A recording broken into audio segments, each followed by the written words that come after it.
matuto at maaliw.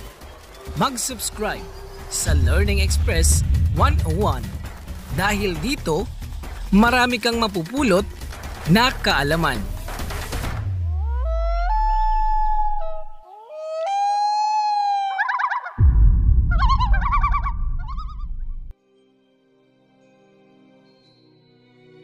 Ayan, kumusta mga ka-LE? At welcome sa ating channel, ang Learning Express 101. May interesanteng bagay tayong pag-uusapan ngayon. Papasukin natin ang religious territory. Kaya naman ito na ang ating disclaimer para makapag-umpisa na tayo. Ang video na ito ay isang educational video. Kami ay walang intensyong manakit ng kahit anong paniniwala at religious organization. Ginagalang namin ang opinyon at paniniwala ng bawat manonood. Ang video na ito ay hindi sumisimbolo sa aming paniniwala bilang individual at paniniwala ng management ng Learning Express 101. No hate, ka-LE, just love. Ngayong may disclaimer na tayo at pwede nang magsimula, kumuha ka na ng ensaymada at kape. Umupo at mag-relax dahil pag-uusapan na natin ang religious territory. Pero bago yan, shoutout muna sa ating mga channel members. Maraming salamat sa inyong suporta mga ka-LE. Kung gusto mo rin ka-LE na sumuporta sa ating channel, i-click mo lang ang join button sa tabi ng ating channel name at ikaw ay magiging member na at masasama sa ating shoutout. Maraming salamat at simulan na natin ang video na ito. Matagal na nating natalakay sa ating channel na ang karamihan sa mga kilalang kwento na ating nababasa sa Biblia ay hiniram lamang ng mga sinaunang Hebrew writers sa ibang mas matatandang kultura. At ang bakas ng panghihiram na ito mula sa mitolohiya ng mas matatandang sibilisasyon ay makikita natin sa Old Testament. Alam natin ang bagay na ito dahil ang tuklas ng mga archaeologist sa Mesopotamia noong 19th century ay nagpapakita na ang creation story ng Genesis at ang kwento ni Eva at Adan ay humugot ng inspirasyon mula sa creation story ng mga Babylonians at Sumerians. Heto pa mga ka-LE, may mga ebidensya rin ang nagpapakita na ang kwento ni Noah at ng Great Flood ay hiram lamang ng mga Hebrew sa mas matandang kwento ng Epic of Gilgamesh. Sa dulong bahagi ng epikong ito, nakilala ni Gilgamesh ang isang matandang lalaki na nagngangalang Sayusudra, ang Sumerian version ni Noah.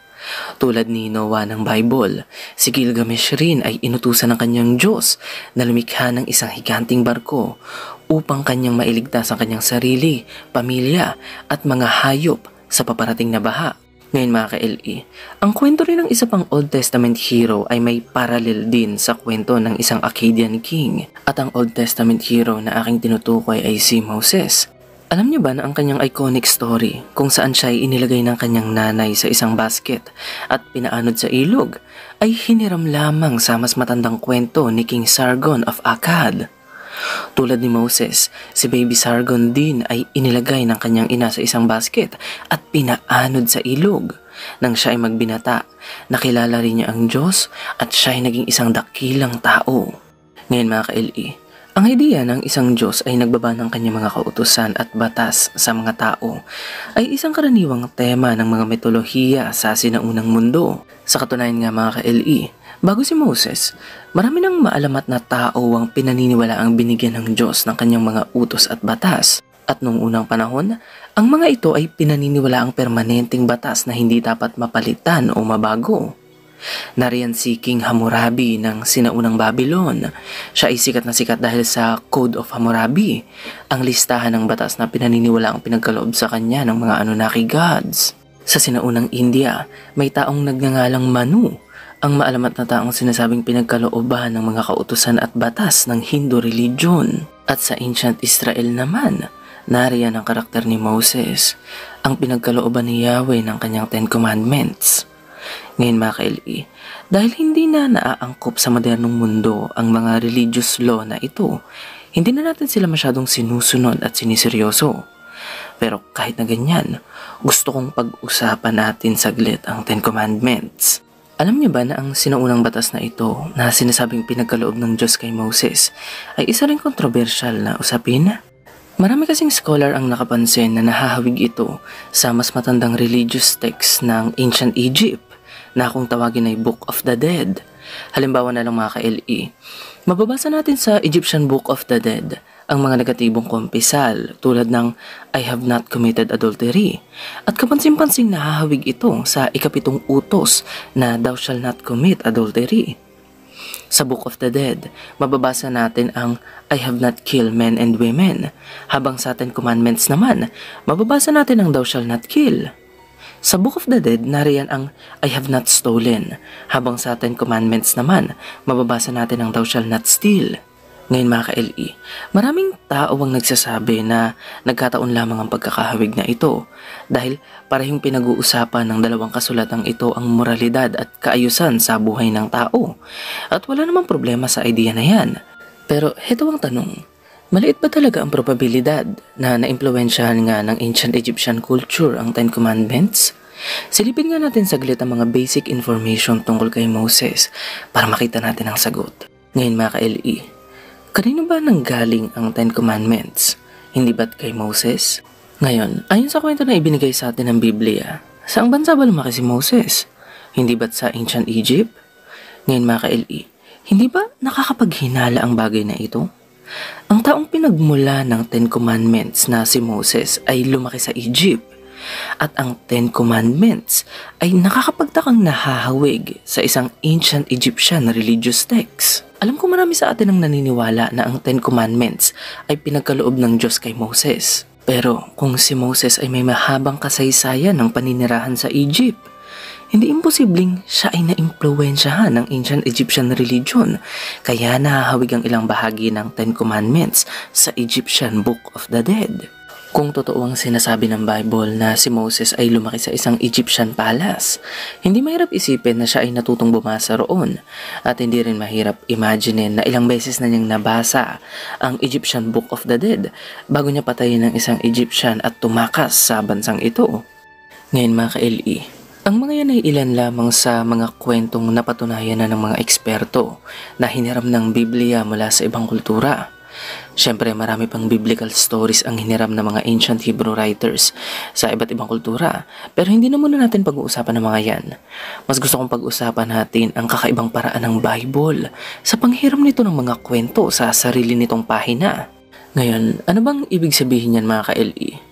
Well, meron kasing ilang pagkakataon kung saan tila ba nire-recycle ng Bible ang sarili nitong mga kwento at karakter. Ang isang halimbawa nito mga ka-LE ay ang immoral at nakakadiring kwento ni Lot ng Book of Genesis at ang kakilakilabot na kwento ng The Levite's Concubine ng Book of Judges. Kung hindi nyo kasi napapansin mga ka-LE, ang pagkakasunod-sunod ng mga pangyayari sa dalawang kwentong ito ay magkagaya.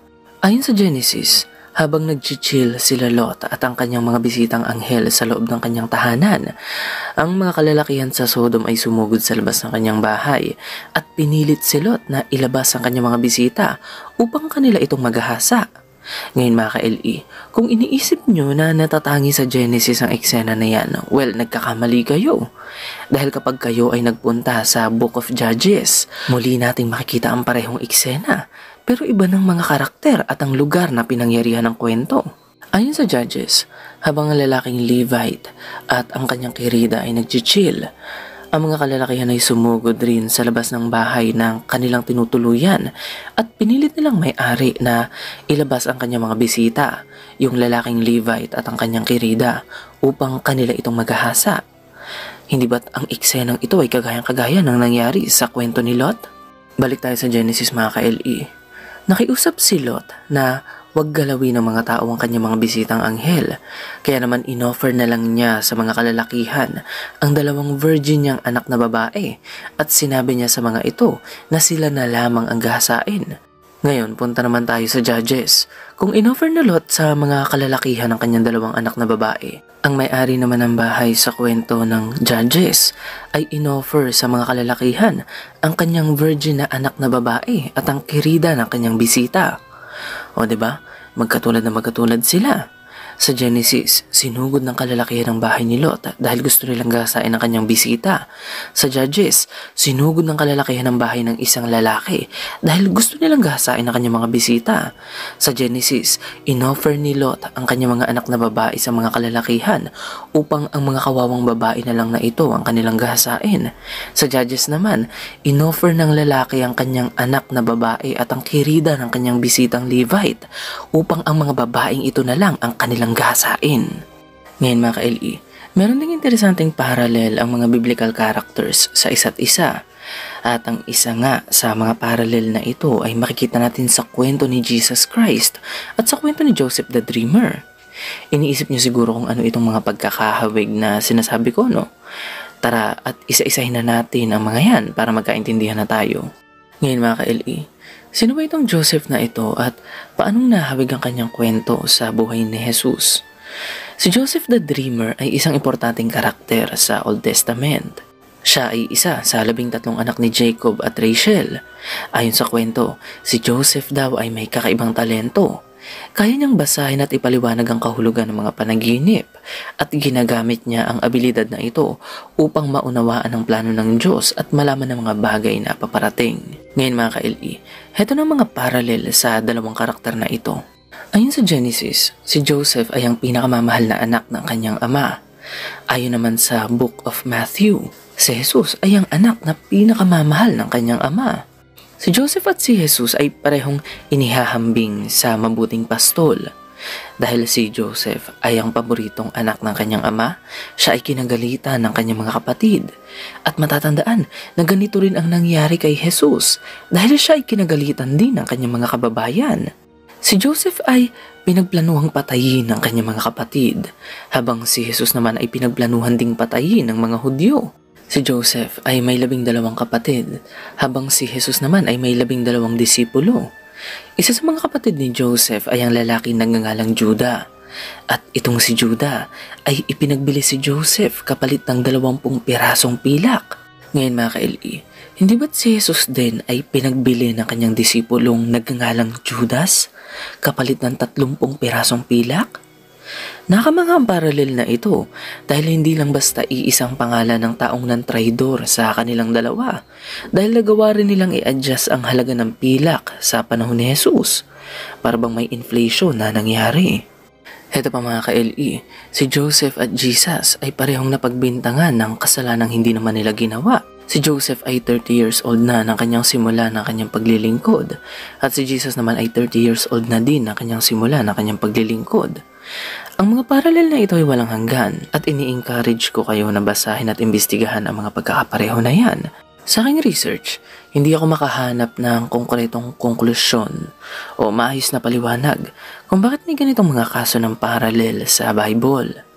Mas madalas ko kasing marinig ang paralel ng Bible mula sa ibang kultura at mitolohiya. Ang ilan ay nagsasabi na si Joseph daw ay ang prototype ni Jesus at ang ilan naman ay nagsasabi na si Joseph ay ang Kristo ng Old Testament, habang ang iba naman ay nagsasabi na inimbento lang daw kasi ng mga Romano si Jesus at kumuha sila ng inspirasyon sa karakter ni Joseph kaya may paralel na ganito. Pero kayo mga ka-LE, ano sa tingin niyo ang maayos na paliwanag para sa paralel ni Joseph at Jesus?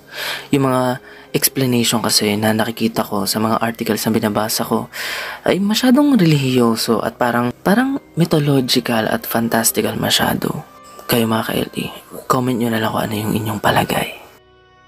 At ayan ang mga kakaibang paralel na mababasa natin sa loob ng Biblia. Ngayon mga ka-LE, anong masasabi nyo sa topic natin ito? I-comment nyo na yan sa baba at babasahin natin isa-isa ang mga yan ha. Huwag nyo rin kalimutang bisitahin ang ating podcast channel, TikTok at Facebook page. Ang link sa mga yan ay makikita natin sa ating description. Gaya ng lagi kong sinasabi, maraming salamat sa pagsama sa amin ngayong Sabado ha. Kita-kits sa susunod nating video dahil marami pa tayong interesanting bagay na pag-uusapan. Kaya huwag kayong mawala ha. Mga ka-LE, sana naggising namin ang isip nyo. Walang bibitiw, kapit lang. Hanggang sa muli mga ka-LE. Salamat!